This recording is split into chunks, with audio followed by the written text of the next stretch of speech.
జమానా ఏదో ఎప్పుడో జమానాలో చేసినట్టు ఉంది. సడన్గా భాస్కర్ గారు ఫోన్ చేసి, సార్ మన మూవీ ట్రైలర్ లాంచ్ ఉంది ప్రసాద్ ల్యాబ్లో, మీరు రావాలన్నారు. భాస్కర్ గారిని గుర్తుంది కానీ జమానాలో చేసినట్టు ఏ మూవీ అండి అని అడిగాను డౌట్ వచ్చి.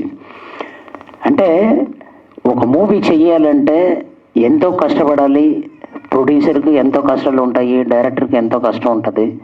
ఈ కష్టాలన్నీ దాటుకుని ఆ గేట్ దాటాలంటే చాలా కష్టం. ఒక ప్రొడ్యూస్ చేసిన వాళ్ళకి ఆ బాధ ఏంటో తెలుస్తుంది. డైరెక్టర్ ఎంతో కష్టపడి ఈ మూవీని రిలీజ్ చేయడానికి ఇంతకాలం పడిందంటే మంచి క్వాలిటీ పిక్చర్ని రిలీజ్ చేయాలన్నది అతని తపన.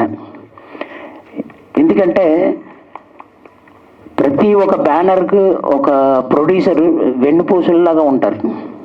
వాళ్ళకి ఏం కావాలన్నది వెంటనే అందించినప్పుడు ఆ పిక్చర్ రిలీజ్ చేయడానికి టైంకు వాళ్ళు స్టిపులేటెడ్ టైంకు వాళ్ళు చేయడానికి అవకాశం ఉంటుంది. ఇక్కడ ఏంటంటే ప్రతిదానికి డైరెక్టర్ ఏంటంటే ప్రొడ్యూసర్కి అనుకూలంగా చేసుకోవాలి, అలాగే ప్రొడ్యూసర్ కూడా డైరెక్టర్కి ఏం కావాలన్నది చూసుకోవాలి. ఇదన్నీ చేసేటప్పటికి ఇంత టైం అయింది. అయినా సరే చాలా గ్రాండ్గా వచ్చింది అని చెప్పగానే యాక్చువల్గా నేను రాలేకపోవచ్చు. అనుకోకుండా ఒక ప్రాబ్లంలో ఉండి నేను హాస్పిటల్ నుంచి డైరెక్ట్గా వచ్చానండి. ఇప్పుడే డైరెక్టర్ గారికి కూడా చెప్తున్నాను, వస్తే వస్తాను, లేకపోతే రాకపోవచ్చండి.